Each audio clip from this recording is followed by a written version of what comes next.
a lot of information recently. I sent out the guided meditation that we did last week. I think it was last week. And I recommend that you listen to that and really listen to it from the perspective, from the point of view of relating to it as far as the question, who am I, is concerned. And I have really emphasized here that this question is critical. This question is very, very important. It has everything to do with meditation. It has everything to do with the practice of mindfulness.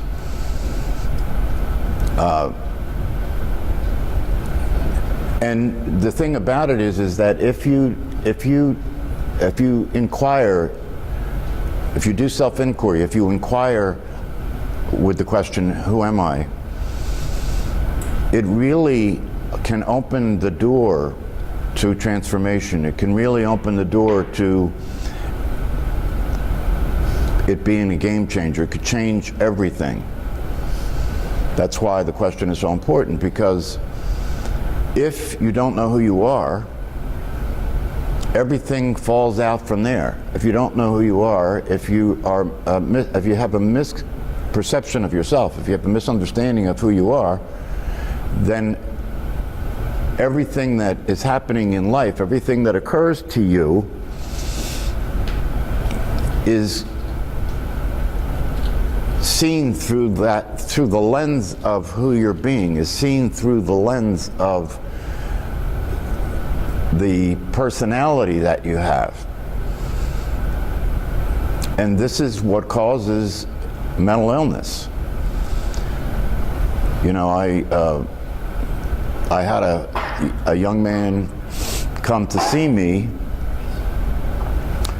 who complained of being depressed and has been depressed for 20 years, has been suicidal, has been in and out of the hospital, has been to all kinds of therapists, has been off and on all kinds of medication, and nothing worked. And in the course of meeting with him for 1 hour, at the end of 1 hour, he was free from depression. At the end of 1 hour, he was free from depression. Now, that doesn't mean that it won't come back, right? But in the course of that 1 hour, he saw a way to be where there wasn't depression. He saw a way for him to be where there wasn't depression. And this is an example of how important the question, who am I, is. Because the depression that he was experiencing could only exist if who he considered himself to be was what was available to him as far as his experience was concerned. And I suggest to you that the same is true for all of us. That whatever it is that isn't working for you in your life, whatever it is that is dysfunctional in terms of whether you have anxiety, whether you have depression, whether you suffer from frustration and confusion, whatever the case is, that it comes back to that question. In the case of this guy, who he considered himself to be, to a large extent, was a function of what had happened in his life. So he started to define himself based on his depression. He started to define himself as somebody who was mentally ill. He was defining himself as somebody who was inadequate, somebody who was damaged goods, somebody who... And I asked him a question in the beginning of our session. I said, do you believe that you can ever not be depressed? And he said no. So you see, if I if I approached working with him without that information, what would be possible? He's already concluded that nothing was going to change, right? And the conclusion that nothing was going to change came from his personality, came from who he was being. He was being somebody who was resigned to being depressed. He was being somebody who he was identified with his condition. He was identified with his emotional state, so much so that he couldn't see the possibility of it being any different. And I'm suggesting that this is true for all of us. That whatever is the case for you, however life occurs for you, however other people show up for you, however the world is for you when you open your eyes in the morning, is a direct relationship with who you consider yourself to be. And it is not something that you have a conscious awareness of. It's something that is unconscious. It's something that is subtle. It's operating all the time. When you wake up in the morning and you open your eyes, the way the world occurs for you is a function of you as an individual person with the life experiences you've had. It's a function of how you think, right? And how you think is a function of what's happened in your past. This is all mechanical and automatic. And so you could say that who you consider yourself to be, who you're being in your life, who you're being in the world, has been produced automatically, unconsciously, by all the experiences you've had in the past, all the conditioning that's occurred to you, everything you've learned has all gotten stored in the database in your brain and your mind, and that's produced who you consider yourself to be. And it's all happened below the level of awareness. So you didn't know all this was happening. And so when you start to practice these practices of meditation and mindfulness, we talk about these things in terms of the idea that you're waking up. What's that mean? It means you're now becoming conscious of what you were unconscious about.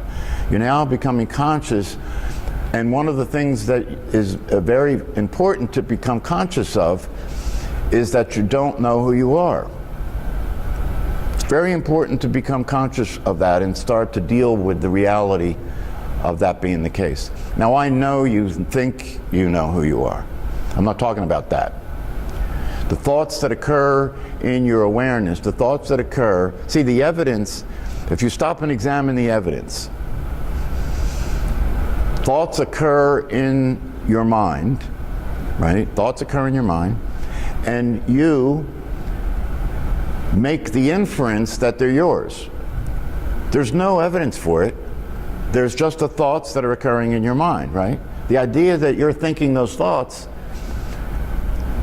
you're just making that assumption. Where's the evidence? Where's the evidence? The evidence is actually contrary to that. The evidence is that you're not. The evidence says you're not thinking those thoughts. There is no evidence that you are.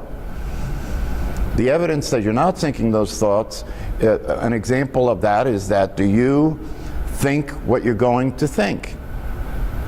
You know, if you're producing the thoughts, then you would have the thought of what the thought was going to be that you were going to think, right? You would intend to think this thought, well, you'd have to produce the thought and then intend to think it. But that's not what happens. If you look at your experience, the thought has already happened when you become aware of it. Yes? Yeah, the thought's already happened. And you don't know what the thought is until it's already happened, and then you see the thought. So the idea that you consider that thought to be your thought is a big mistake. There's no evidence for it. The evidence says it's not true. You don't know what thoughts are going to occur in your mind until they do, and then you see them, right? So the other evidence that it's not you is that you can't control it, right? So if it was you, obviously you'd be in control of it. And if it was you, obviously you would be able to, if you were causing the thoughts that occurred in your mind,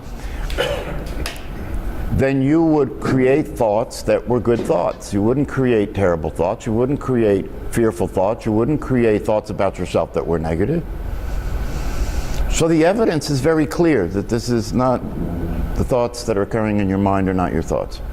And when I shared this with this fellow that I was working with, right, in the course of an hour, right, in the course of an hour, he woke up to the idea, he woke up, he could see clearly what was causing the depression. What was causing the depression was that thoughts were occurring in his mind, and when they were negative thoughts, right? Now you got to understand, if you don't know who you are and you think you're thinking your thoughts and you think negative thoughts, then you think you're being negative. Something's wrong with me. I'm thinking these negative thoughts all the time. So then you have negative thoughts about negative thoughts. And then the whole thing starts to become a pattern, right? You've created a habitual pattern of negativity. And it starts to develop. It perpetuates more negative thoughts. And that perpetuates more negative thoughts until most of all of what's occurring in your mind is negative thoughts. And of course, negative thoughts generate negative feelings, right? And so the thoughts and the feelings are now interacting with one another. I feel I have negative emotions, so that produces negative thoughts. I have negative thoughts, that produces negative emotions, right? And the whole thing just starts to run on its own. It's called depression. That's what depression is. And one of the things I said to this guy is, I said, one of the things that you need to see clearly for yourself is that depression doesn't exist. I mean, he was actually convinced that depression happened to him. You know, it's a mental illness, it's a disease. It happened to him. He caught depression. And so because it's thought of that way, then it becomes a question of how do you cure that depression that he fell prey to. It happened to him. But when we examined it together, we could see that there was no reality about depression. Depression was simply negative thoughts and feelings that became a habit pattern that started to become a predominant experience that the person was having continually. And then we call it depression, right? But there's no depression. There's just thoughts and feelings. So as he started to see this, we started to look at this together, and I gave him the opportunity to notice for himself that the way he was relating to these negative thoughts and feelings was that he was considering those thoughts and feelings to be his thoughts and his feelings. And when I helped him to see that that wasn't the case, that they weren't his thoughts and his feelings, and that he could start to relate to them differently because they weren't coming from him. He could start to learn to pay attention in a way where he could direct his attention away from those thoughts and feelings to something neutral like the breath. He started to see a way out. And he actually, by the end of the session, he was smiling. His face completely changed in terms of his affect, and he wasn't depressed. So after that session, I said to him, now what I want you to do is I want you to start practicing not being depressed. You see how this whole thing changes the whole thing? Right? And he had been to doctors and cognitive therapists and on medication and suicidal and all that stuff. So that's how powerful it is to discover the truth. You've heard that the truth will set you free, right? It really will set you free. Because if the truth is you're not who you think you are, and the truth is the misery that you experience, the suffering that you experience, is largely a function of who you consider yourself to be, what you're identified with, right? If you're identified with negativity, if you're identified with the negative things that are happening in life, if that's the lens you're seeing everything through, then that's going to create suffering. Yes? So people have more, I guess you call it situational depression. They lost a loved one or their job or whatever. Is that just because they haven't developed the resilience to deal with that? Yeah. Versus having those constant negative thoughts? Yeah, see, you're catching on. Yeah. They can't let it go. And it extends itself to a larger view that's negative, right? Something negative happens, right? And then somebody starts to see everything negative, right? Because they can't shake it off. They can't let it go. And they wake up in the morning and life sucks. Everything's negative, right? So one of the things about the truth in terms of how it sets you free is it allows you to make peace with reality. It allows you, you can start to get real. You can start to face life the way life actually is, and stop maintaining this unrealistic expectation about the whole thing. People, we don't stop and really pay much attention to it, but we really do relate to life as if it should be different, don't we? I mean, most of the time. Most of the time. Everything that happens situationally, the reason it's upsetting is because you think it should be different. That's absurd. It's never different. Did you ever notice that? I mean, this is really simple stuff, The way it is never different. It's only the way it is. So if you want to start to relax and be able to make contact with reality in a way that frees you up, right, to stop suffering, then start to pay attention to how often you think it should be different. It's going on a lot of the time, right? You wake up in the morning and you're in a mood, right? It's true, right? You wake up in the morning and you're in a mood. Sometimes it's a good mood, sometimes it's a bad mood, but you're in a mood, right? And the way you relate to the mood is if it is like the weather. It's like you can't do anything about it, right? It's like, and the mood, the effect that the mood has on you, it has the way you're experiencing everything that's happening be colored by the mood, yes? If you wake up in a bad mood, right, then everything that happens is happening in the bad mood, right? You don't have much tolerance of anything because you're in a bad mood, right?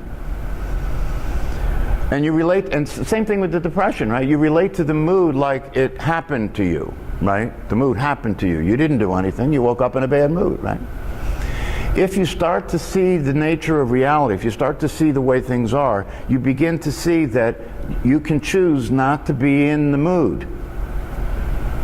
You can actually choose not to be in the mood. If you just listen to the language, you wake up in a bad mood. You're in the mood, right? But if you start to see the nature of the truth, if you start to see that your true nature, if you start to see that awareness is always larger than anything within the awareness. You get that? Awareness is always larger than anything in the awareness. Therefore, the truth is, you're not in the mood is in your awareness. Yes? If the mood is in the awareness, it means the awareness is bigger than the mood, and the awareness can choose to be different than the mood. Yes?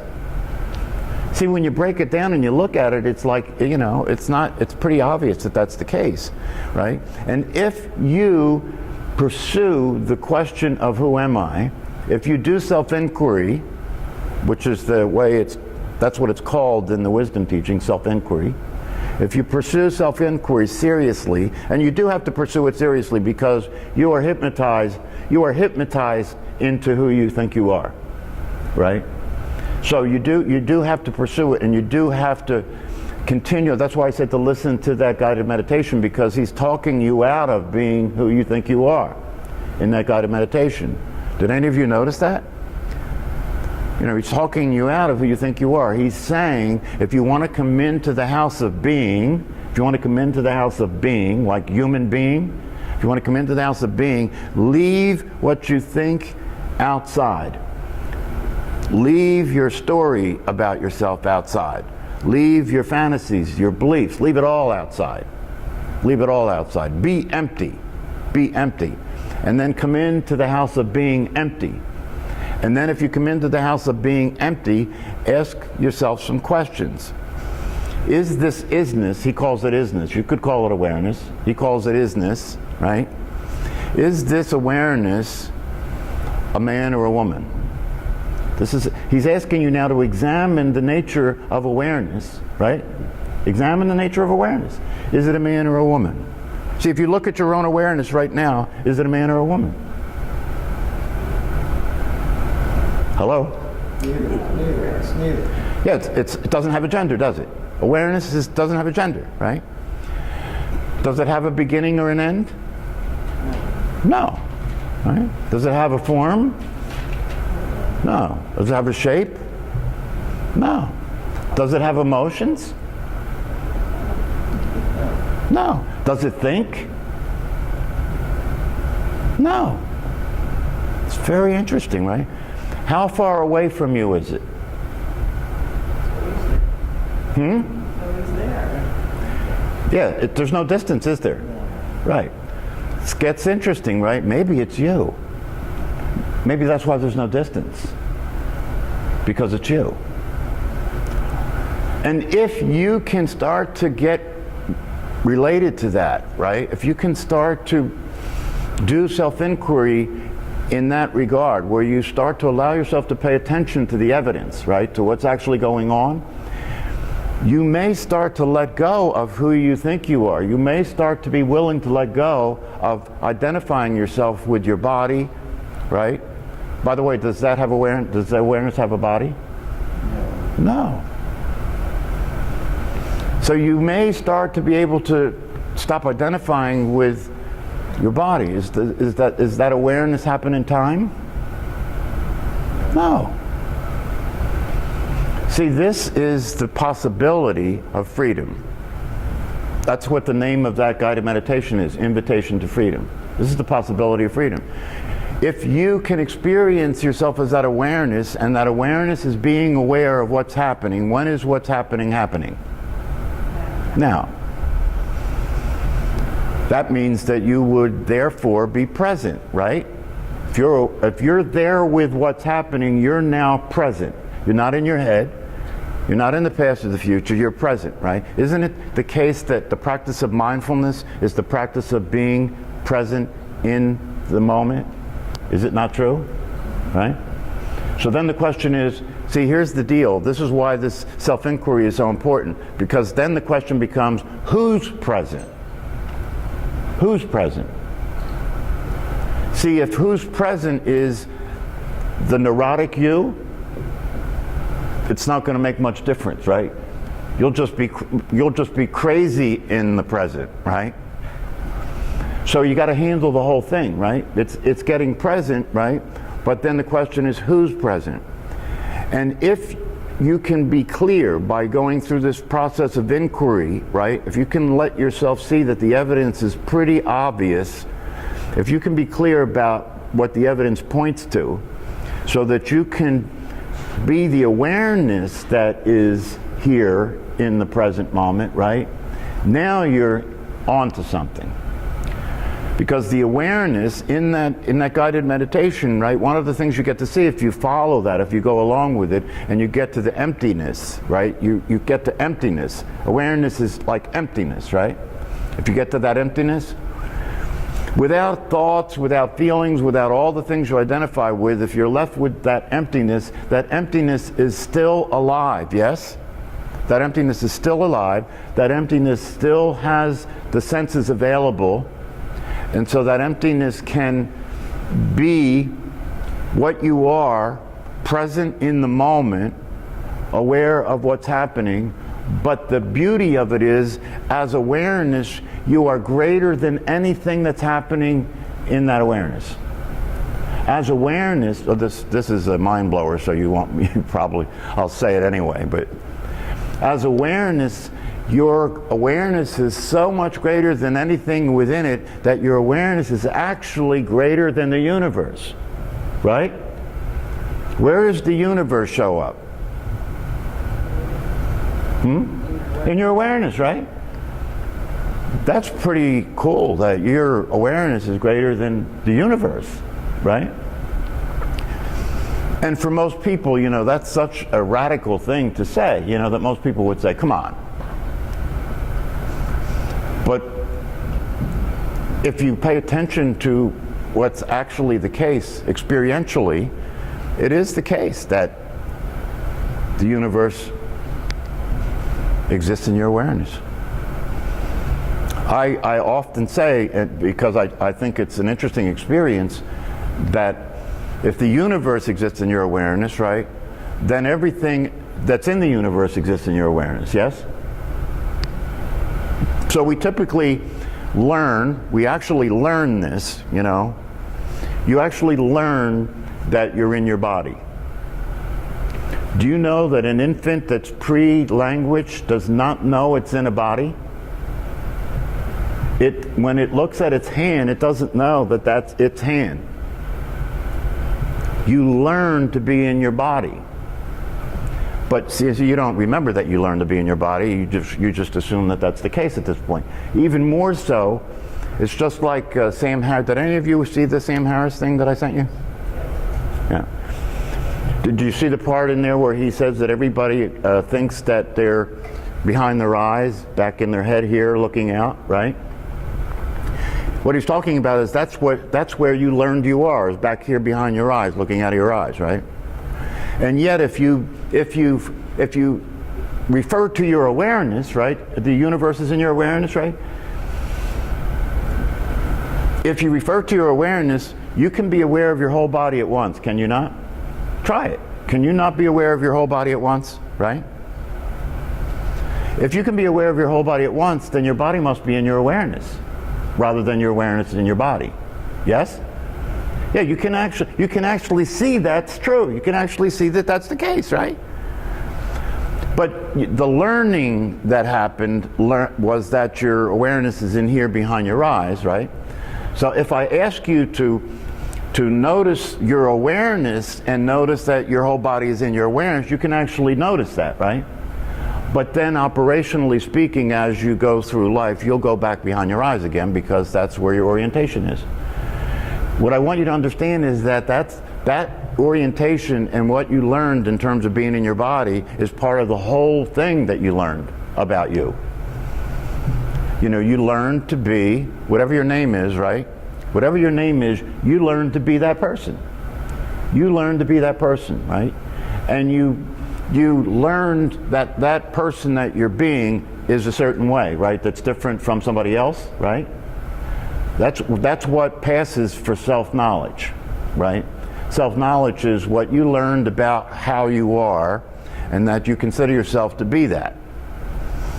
So the freedom that's available by doing these practices and doing self-inquiry is you can actually have an experience, you can actually let that go and experience the freedom of being awareness itself.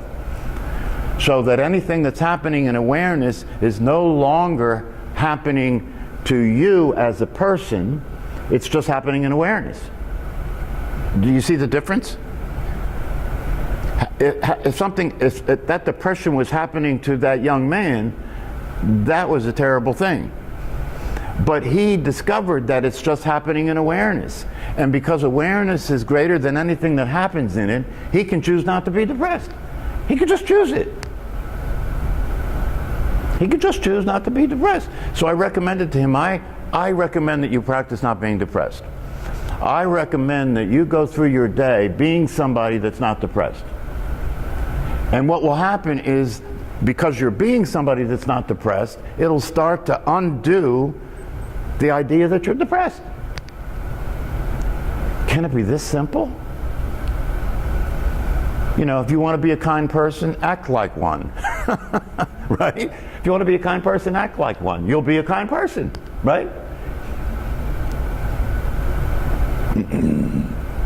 If you want to be effective in living your life, then what you have to do is you have to pay attention, you have to wake up, you have to make contact with reality, and then start responding and interacting with life realistically. Realistically. It's really simple when you get yourself out of the way. It's really simple when what's determining who you're being and what you're saying and doing isn't coming from the toilet in your head, isn't coming from that database that's fear-based, that's reactive, right? When who you're being and what you're saying is not coming from there, it's not coming from the patterns, the negative patterns that keep playing over and over again in your life. When it's not coming from there, when it's coming from your being aware and being aware of the intention you have to be effective in life, and you're paying attention to what's going on with an intention to be effective, so you want to interact with it realistically, right? Things start to change. Things start to change. You're no longer acting out anymore. You're no longer just acting out the thought patterns and the feelings that are coming into your awareness. You're paying attention now, and the reason you're paying attention is so that you can stop having that run the show. That's what this young man learned, that if you pay attention, you can stop having the negative thoughts run the show. You can stop having the negative feelings run the show. You can choose to be a person who is not having negative thoughts, regardless of what the thoughts are. And if you stop feeding it, it'll die. Attention feeds it. Attention is energy. If you keep giving your attention to negativity, you're feeding it. If you keep giving your attention to negativity, you're deepening the neural pattern. It's kind of like it's like every time you replay a negative thought or a negative feeling, and the way you relate to it is if it's true and real, you're training your brain to be afraid. You're training your brain that the world is a negative, fearful place to be. And then your brain will feed that back to you, right? It'll feed it back to you in negative, fearful thoughts, right? And then if you think those thoughts are your thoughts, you're stuck in a loop. You're stuck in a loop. Then you come to me for help. And this guy that I met with yesterday, after the session, he got up and he shook my hand and he said, I don't know how to thank you. I don't know how to thank you. I've been to so many doctors and been through hospitals, medications and everything, and nobody's ever talked to me like this. Nobody's ever pointed out reality. That's what he was saying. Nobody's ever pointed out reality to me. And when you point it out to me and I look for myself and I see for myself that it is that way, I can see that I'm free. Nothing has to change. That's the beauty of discovering your true nature. The beauty of discovering that you are awareness is that nothing has to change because you've been awareness all along. Nothing has to change.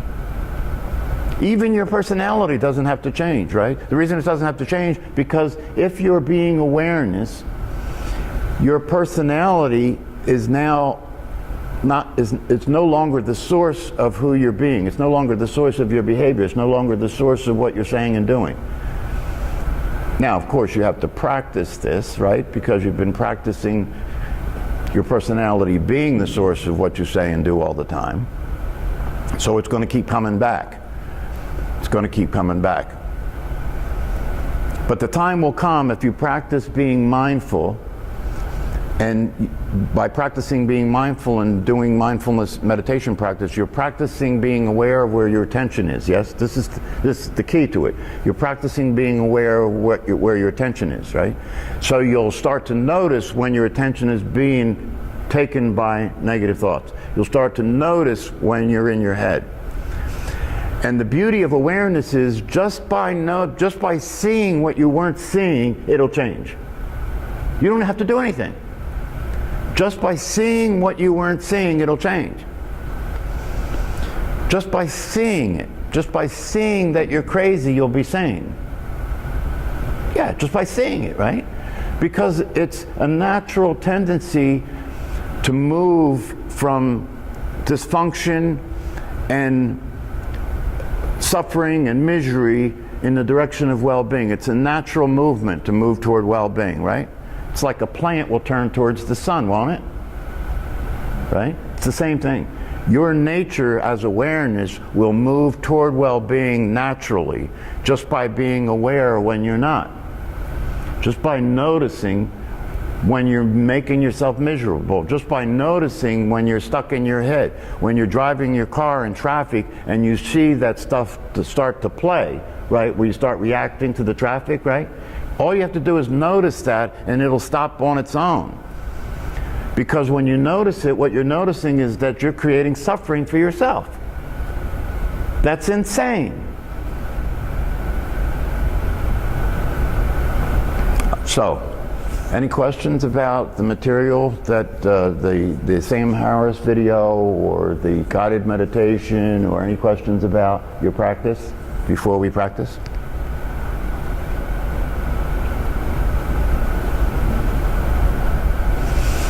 What I've been saying recently is that if you're on the mailing list and you are attempting to establish a meditation practice, or you have started a meditation practice, you can feel free to send me questions that you have. I'm starting to worry about you. I'm starting to worry about your silence. Do you know what I mean? I don't know whether you're afraid to say something because you think you'll look stupid, or whether whether you really don't have any questions. But in order for me to do my job, I need to know whether you're hearing this, or whether it's coming across, whether it's making any sense, whether you're really working to establish a practice for yourself, whether you're working to expand that practice and bring it more into your life. Yeah.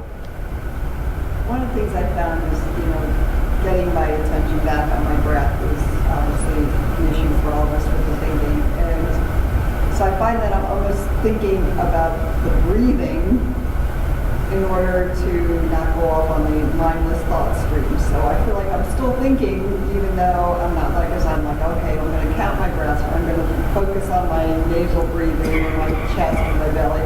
So to me, it's almost like another form of thinking.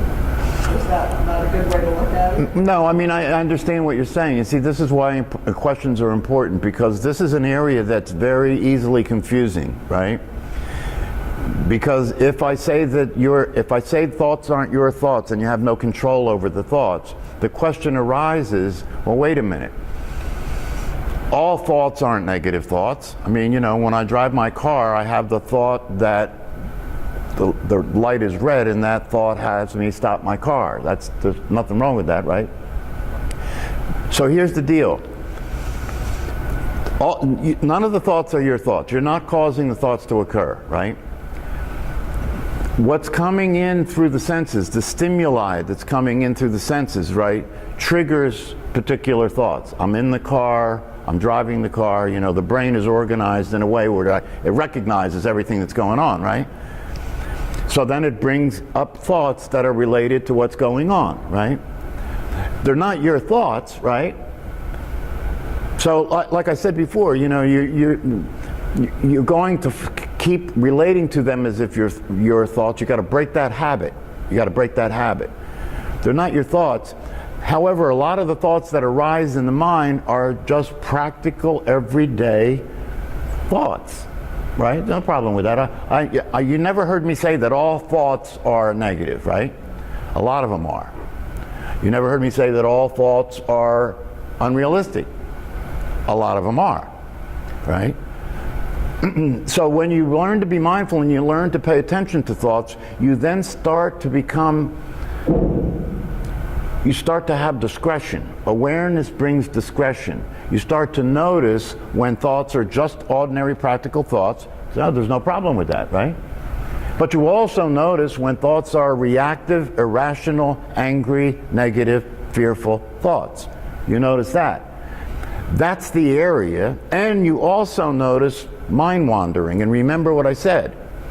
If you start to pay attention, one of the things you'll notice is that your mind wanders probably about 50% of the time, according to brain scientists. And whenever your mind's wandering, that's not a good thing. Because where does it go when it's wandering? It goes to fear, it goes to concern, it goes to apprehension, it thinks about the past, it worries about the future, right? So knowing when your mind's wandering is a good thing, because if you know your mind's wandering, you can start to redirect your attention so you don't spend so much time with a wandering mind. Because a wandering mind is an unhappy mind, right? So this is the application of awareness, right? So in terms of what you're saying, right, all you have to get clear about is that no thoughts are being generated by you, but the mechanism and the database and the brain and the mind that are generating those thoughts generates a lot of just regular, ordinary, practical thoughts. And so those aren't a problem. They're happening all the time, right? It's the mind-wandering thinking, and it's the negative, reactive, fear-based thinking, or the angry, resentful thinking that creates unnecessary suffering and should be noticed. so that you stop identifying with it and you stop being run by it, and it stops causing you to say and do things that are ineffective. That's one of the things, you know, if you just look at it this, mind wandering, right? Mind wandering is worrying, it's ruminating, right? Right? And it can, in and of itself, can create depression and anxiety, yes? Right? And then how does that manifest? It manifests in many people in addictive behavior, right? Why? Because it's uncomfortable and they want relief, right? So they take a pill, or they drink, or they smoke pot, or they do something, or they watch a lot of TV, right? They do something to escape, right? This then becomes the problem, right? Now you're addicted to something, right? So many people, you know, and when you begin to really pay attention and look at the reality of a human life and what's going on in many human lives, you know, people go to work, they hate their job, right? They complain about their job, they put up with their job, and they only do it because they need the money, and then they're miserable and stressed out because of their job, and then they come home and they overeat and watch TV and go to sleep. That's a human life. And they look at TV, and this is how convoluted it is. They look at TV as they're getting drunk or overeating or whatever, and watch the news, and they sit there feeling good about the fact that they're not the one that got shot. That's as good as it gets, right? As good as it gets is I'm not the one that was on the nightly news tonight, right? I can sit here and be drunk and go to sleep so that I could tolerate my life tomorrow morning. And then this goes on and on and on, right? And the only way that you can get relief is you have to look forward, right? You ever notice that? The way people get relief is you have to have something to look forward to, right? So you look forward to the weekend, you look forward to the summer, you look forward to payday, you look forward to Christmas, you look forward to Easter, you look forward to your children leaving the house, you look forward to the divorce, you look forward to retirement, and then you die. Right? And when people look forward, you know, a big look forward is retirement, right? I remember when I was in my career, everybody talked about, you know, when they're going to retire, when I retire, when I retire, when I retire. And then after everybody retired that I knew in my career, and you see them on Facebook, right? The pictures that you see on Facebook of them, they're sitting at a bar, right? Because if you really pay attention and you ask yourself to really look at what the hell's going on, if your life is about looking forward to things, when you retire, what are you going to look forward to? That's, you know, the gig's up, right? There's nothing to look forward to, right?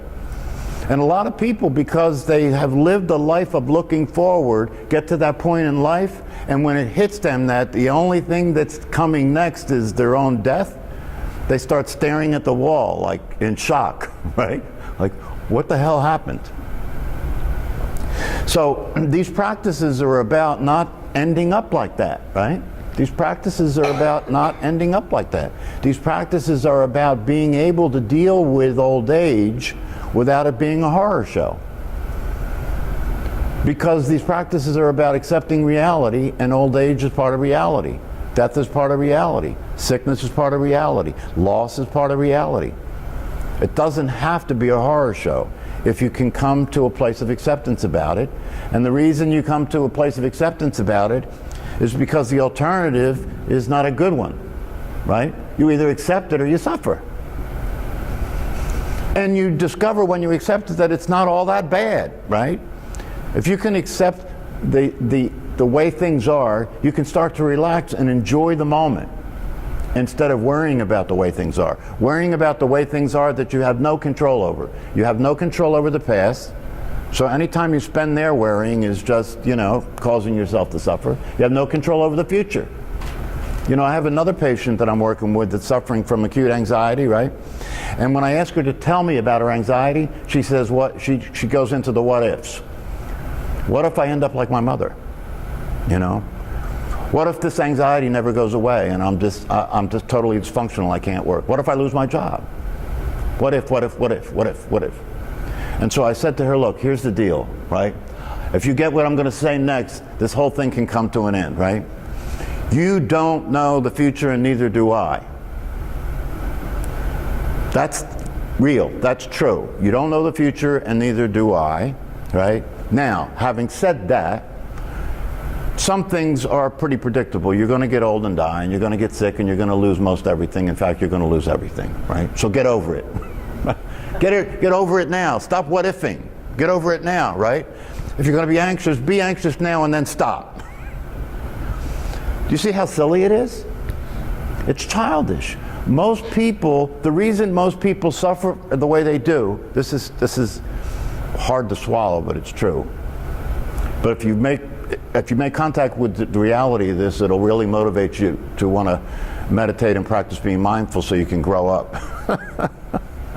Because the reality of it is, most people, most human beings are operating emotionally in their life at about age 5. So these are some of the things that need to get faced. We need, in order to grow up, in order to become aware and realistic about yourself and your life, you need to face your childishness. That's just the way it is. You need to face your childishness and stop being a child. Stop being a child. Stop wah-wahing, you know. I don't like it. I don't want it, right? That's childish. Children do that. It's time for us to grow up, right? And start to, deal with reality.